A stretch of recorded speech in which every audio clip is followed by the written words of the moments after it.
Kita bukan dalam keadaan ekonomi yang segar dan bugar seperti mana dulu. Kerana kita menghadapi krisis ekonomi sekarang. Saya tak tahu, mungkin Zafrul ada singgung sikit tadi. Ya.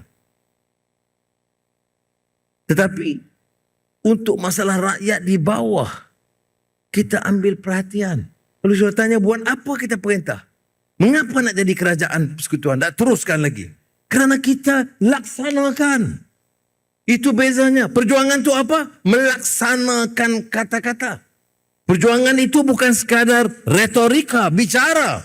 Tetapi melaksanakan kata-kata. Ini yang penting. Yang ini orang tak boleh petikai. Dia amput, dia merengek mana pun dia tak boleh pertikai. Ini kerajaan yang deliver, melaksanakan cita-cita dan harapan rakyat. Kita bermula dengan rakyat terbawah, yang paling miskin.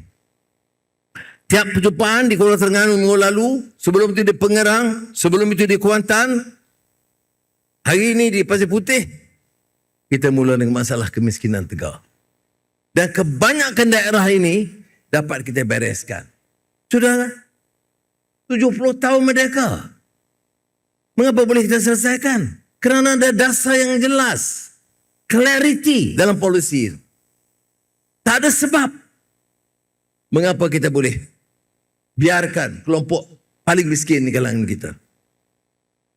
Dia bukan semestinya pengundi kita. Dia bukan semestinya ahli keadilan.